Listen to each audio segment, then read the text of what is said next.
ሰላም ሰላም የዩቲዩብ ቤተሰቦቼ እንዴት ናችሁ? ዛሬ ደግሞ በሺያ በተር በነጭ ሽንኩርት በዝንጅብል በሽንኩርት እንዴት አድርጌ ይሄንን ሺያ በተር ቅባት እንደምሰራ ነው ማሳያችሁ።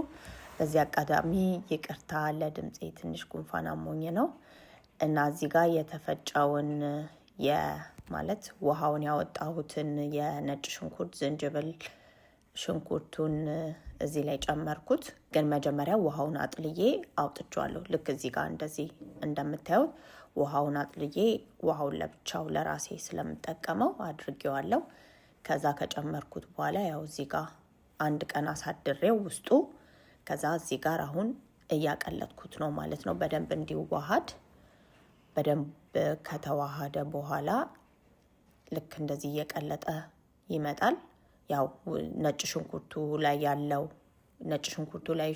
ላይ ዝንጅብሉ ላይ ያለው ነገር በሙቀቱ ወደ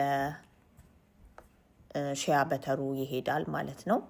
ያው እንደዚህ አድርጌ እንደገና ሌላ ጨምሬበታለሁ። ሁለቴን የጨመርኩበት።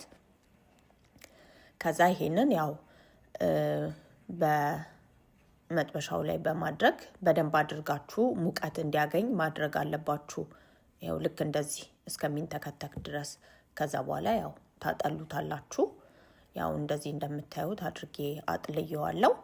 ከዛ ይሄንን ቅባት ሁሌ ማስክ ስትሰሩ ይሄንን ቅባት እየጨመራችሁ አብራችሁ ተቀቡት። በጣም ቆንጆ ነው። ብቻውንም መቀባት ትችላላችሁ። ከአቮካዶ ሙዝ ጋር ከምንም ጋር እየደባለቃችሁ መቀባት ትችላላችሁ።